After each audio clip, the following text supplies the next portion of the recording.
Assalamualaikum warahmatullahi wabarakatuh.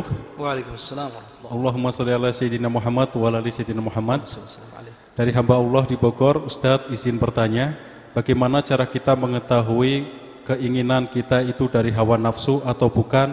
Bagaimana caranya Ustadz? Terima kasih. Assalamualaikum warahmatullahi wabarakatuh. Waalaikumsalam warahmatullahi wabarakatuh. Baik, cara ngukur atau mengetahui apa yang kita inginkan itu sumber atau ajakan hawa nafsu atau bukan.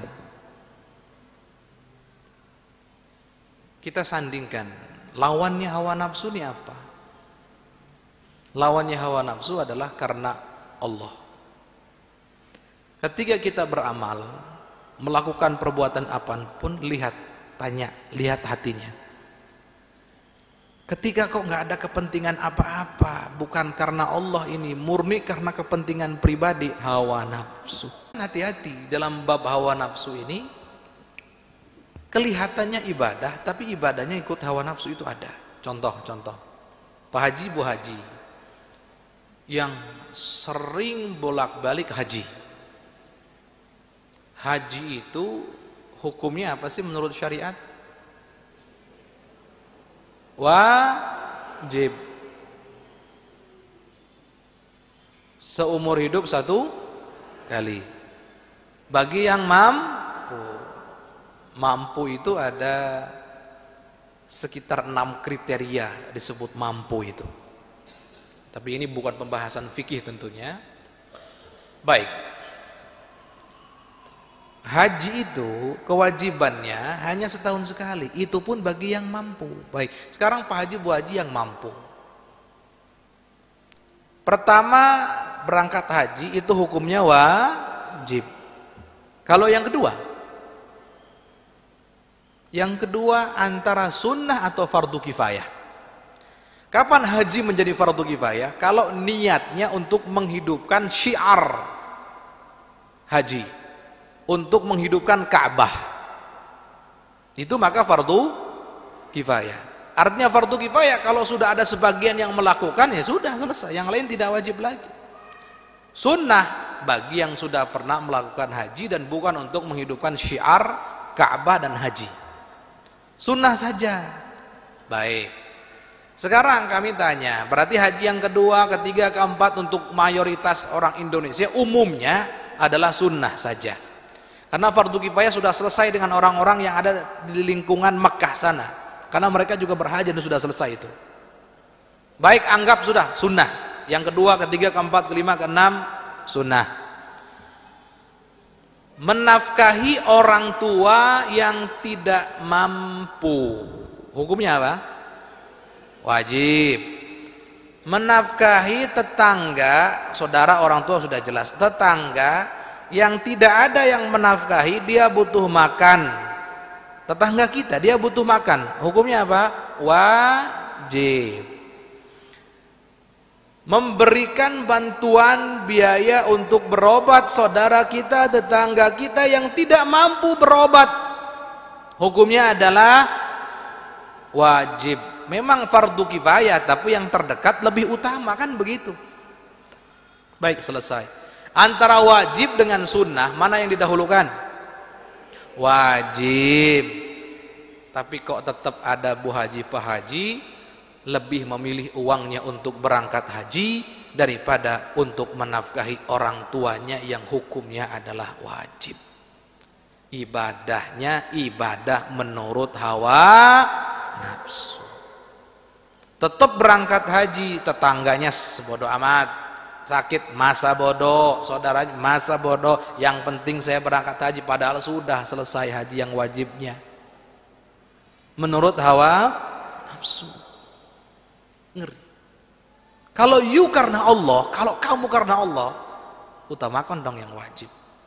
Kecuali memang dia belum tahu hukumnya, itu beda. Bagi yang sudah tahu harus utamakan yang wajib saat itu. Pahala wajib itu tidak bisa tergantikan dengan pahala sunnah. Memang ada dalam sebuah riwayat, pahala wajib kedudukannya 70 kali lipat dibanding sunnah. Tapi ini bukan pendapat yang kuat. Pendapat yang kuat, wajib tidak bisa disaingi oleh sunnah. Sholat subuh 2 rakaat dengan sholat sunnah mutlak 1000 rakaat tetap menang sholat subuh 2 rakaat. Karena sholat subuh 2 rakaat wajib. Sholat mutlak sunnah, nggak bisa dibandingkan, jangan ditukar-tukar. Ini lihat bagaimana liciknya hawa nafsu. Jadi lihat, karena Allah atau bukan. Kalau sudah bukan, larinya karena hawa nafsu. Entar Ustadz, kalau saya berbakti ke orang tua karena sayang orang tua berarti hawa nafsu? Tidak. Jika kamu ikat hatimu dalam melakukan bakti pada orang tua itu karena perintah Allah. Bukan berarti dilarang kita untuk bakti pada orang tua, dianjurkan, diminta, diwajibkan. Tapi niatnya karena perintah Allah, menikah karena perintah Allah dan baginda Nabi, begitu seterusnya. Mencintai istri, mencintai suami, hukumnya wajib dalam Islam. Cuman wajibnya bukan karena syahwatmu, tapi wajib karena Allah yang perintahkan. Begini ya, lihat indahnya agama kita itu. Kalau kita mencintai pasangan karena hawa nafsu kita, maka sebab kita cinta kepada dia, kalau sebabnya hilang, hilang pula cintanya. Contoh, ada Mang Ujang cinta kepada Bimarni. Ini kan orang Sunda mayoritas ya. Karena apa? Karena Mang Ujang mengagumi kecantikan Bimarni. Ternyata kecantikannya luntur dalam 1 bulan. Berarti cintanya Mang Ujang pun akan ikut luntur. Berbeda dengan Mang Ujang sebagai suaminya Bimarni, mencintai Bimarni karena Allah, sampai kakek nenek akan tetap mencintai. Beda atau tidak? Beda. Justru agama Islam sekali lagi pengen kita bahagia. Ngomong cinta tapi palsu. Coba dalam Islam ketika ngomong cinta dan itu karena Allah asli, sampai dibawa mati. Bukan hanya sampai dibawa mati, sampai di surga juga bersama-sama. Apa enggak indah begitu? Jadi bukan berarti, jangan sampai salah paham, oh Ustadz harus karena Allah, berarti kita nggak boleh melakukan apa-apa. Tidak. Karena Allah itu menurut, artinya sesuai dengan perintah Allah, ajaran baginda Nabi. Maka tadi itu niatnya karena apa? Sesuaikan dengan ajaran baginda Nabi, selesai. Kalau sudah sesuai, niatnya karena itu, bukan hawa nafsu. Selain itu, hawa nafsu. Orang bersedekah karena pengen dipandang ahli dermawan, sosialnya tinggi, Pak Haji yang hebat, sedekah yang seterusnya.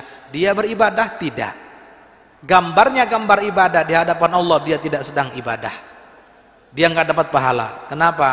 Karena hawa nafsu. Karena dia hanya memperjuangkan dirinya sendiri untuk disanjung, untuk dipandang, untuk dibanggakan, semuanya hawa nafsu. Allahnya mana? Nggak ada hawa nafsu. Jadi begitu caranya, wallahu a'lam.